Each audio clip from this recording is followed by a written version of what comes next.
The warrior mantra I invite you to take into your studio this week is I choose intuition over ego. I choose intuition over ego. So this week's mantra invites you to pause and check in on these two different voices, on your intuition and ego, when making choices in your creative practice.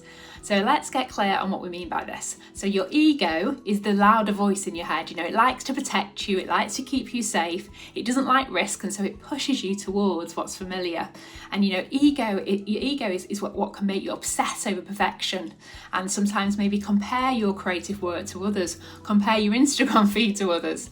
You know, ego is what pushes you to draw, paint, or create for external approval rather than a place of authenticity.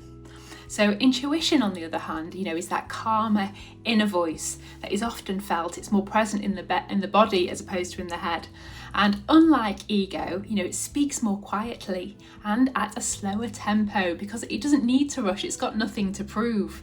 And you know, your intuition isn't interested in perfection or applause, as it wants you to follow what feels honest, and it encourages you almost to trust the unknown. So in your creative practice this week, really tune into following that intuition and, you know, open the door to that genuine expression and creative flow where it might have been lost, because your intuition often leads you to the biggest breakthroughs, the best ideas, and, you know, those magical moments in your creative practice when you're fully present and, you know, you feel the joy and a pure contentment of bringing an idea to life that feels original and new. You know, nothing can beat that feeling. You know, so this week's mantra invites you to choose intuition over ego, and in doing so, trust the process, trust the outcome, and trust everything in between. Wishing you a wonderful week ahead.